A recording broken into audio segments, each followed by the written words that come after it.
I want to make bank, bro. Brennan Huff. Imagine the most beautiful greenhouse you've ever seen.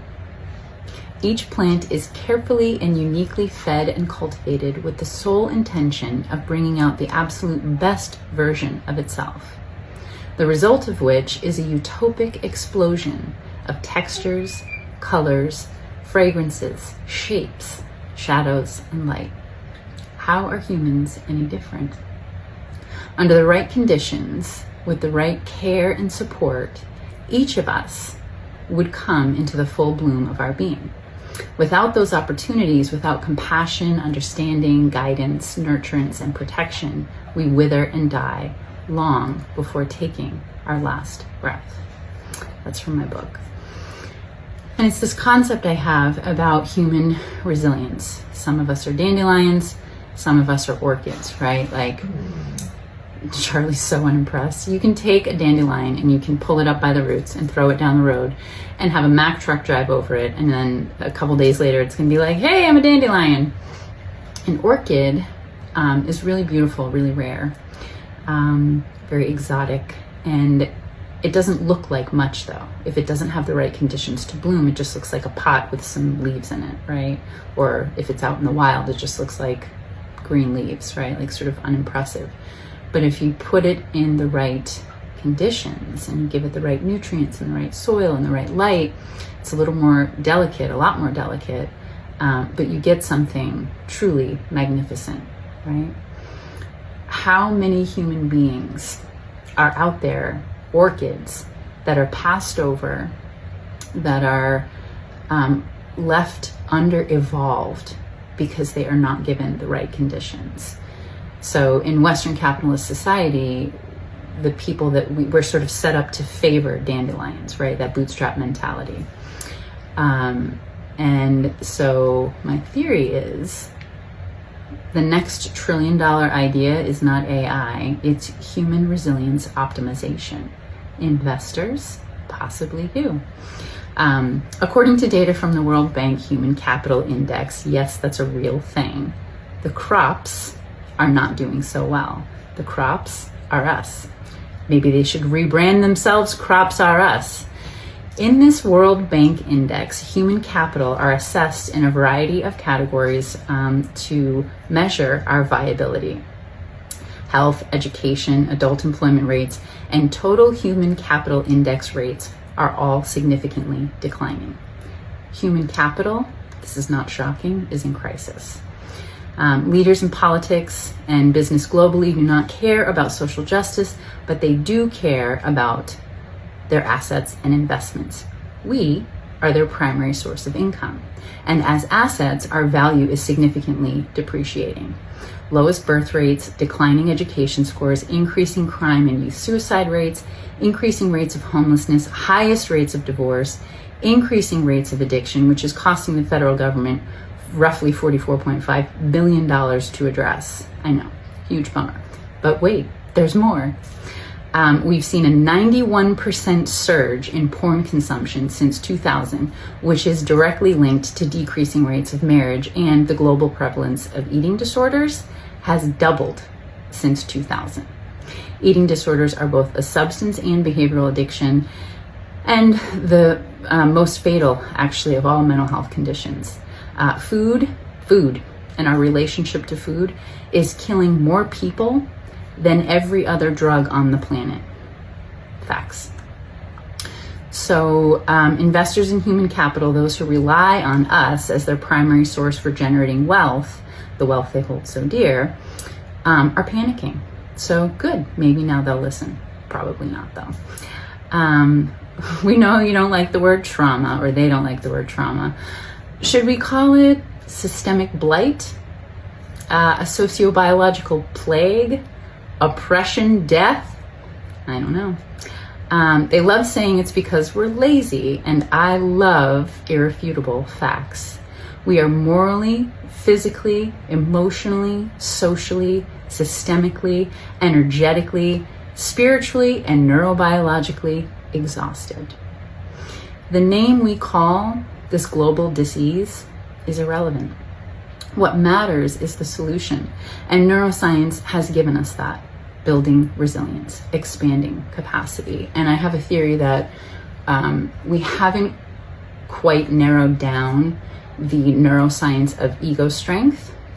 And we could do more when it comes to researching temperament. So those are things like, why is it that some babies are born and they're like super regulated and people say, oh, what a great baby, and they can sleep and be super chill, and other babies are born and they just are more tense and need more care and more reassurance and more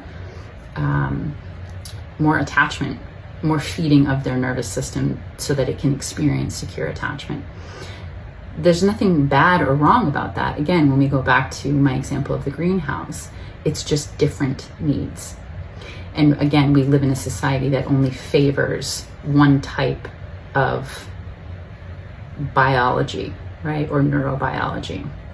So, but I'm also not talking about stress maxing or increasing capacity for allostatic load, which is the amount of stress that an organism can tolerate. I'm talking about feeding and watering the people just like any other living being. Human crops have basic needs: sleep, fresh air, sunlight, water, nutritious food, not mass-produced food products. But even lettuce has been sketchy lately. Exercise, safety, love and belonging, self-esteem, agency, dignity. Dignity is a need. Play is also a need. Purpose and peak experiences. These are all things that I have been researching as I make my way through the different chapters that will be in the workbook that I'm writing. A little bit more about that later. When we delete or restrict access to any of these, humans malfunction. We are malfunctioning, and the proof is in the data. World leaders, your assets are depreciating, which means your investments are in crisis. What can we do? Call an emergency, it doesn't have to be an emergency, resolution summit, and gather a panel of the following. This is actually an idea that I've been playing with and pitching. So I'm pitching it here. Neuroscientists, economists, sociologists, theologians, behaviorists, educators, law and policy makers, and journalists. I'm going to just keep, banging the drum for trauma-informed journalism because it has the widest reach. And voices of lived experience to properly inform those in power about what's going on here in the dirt. Hummus, dirt, humiliation. Latin or possibly Greek origin. So humiliation, the Latin origin of that, is actually dirt, right? Humility. So there's to humble oneself, and then there's humiliation. So two sides of the same coin. Child abuse is currently costing $428 billion annually in the US alone. Dead children, such as those resulting from human trafficking, cost $16.6 million per fatal case versus $833,000 per non-fatal case. And we know they love the children.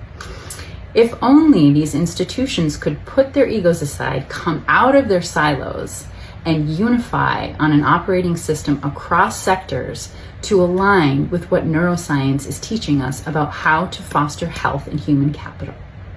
Just imagine. John Lennon, he said it, imagine.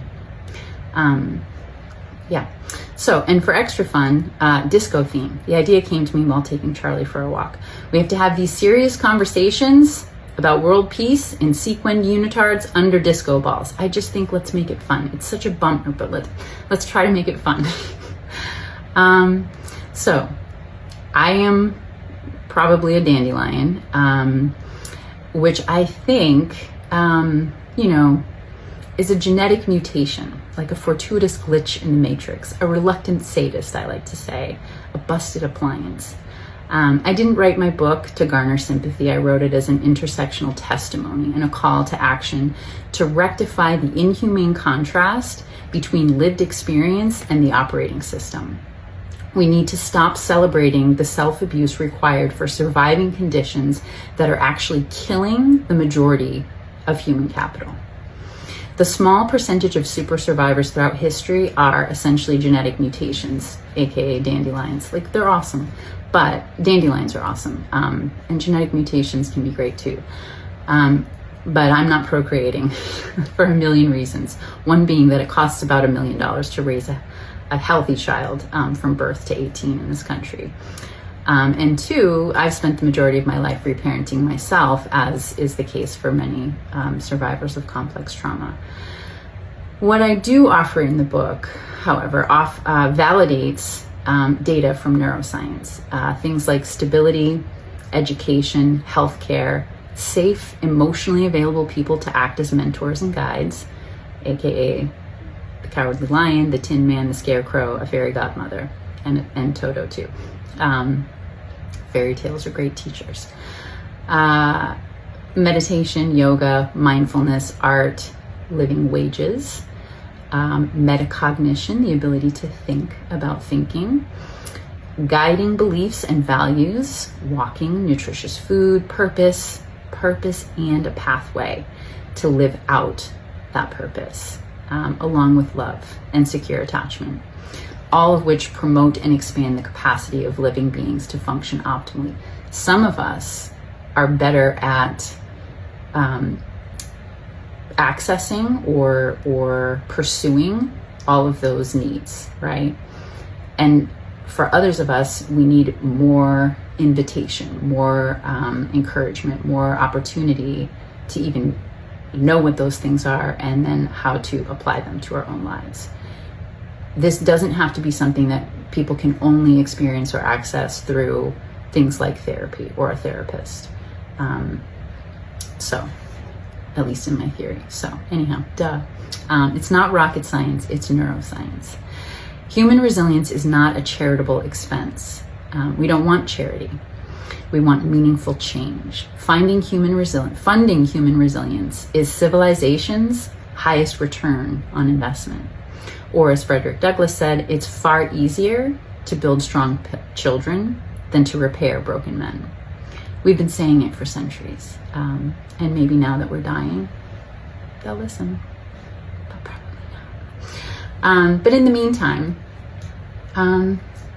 we can still acknowledge what choices we do have available to us. And at the very least, if nothing else, if you take nothing else away from this 12-minute TED Talk, have compassion for yourself. If you are struggling, you're not crazy, you're not lazy. The system has gotten to kind of a breaking point. Once again, this is like history repeating itself. Nothing new under the sun. Things are really hard. People are really struggling. That's legit, that's genuine. So just maybe pause, have love and compassion for yourself. Know that we are in many ways set up to fail. And what is one compassionate thing, one choice, loving choice that you could make for yourself today? Okay. I love you.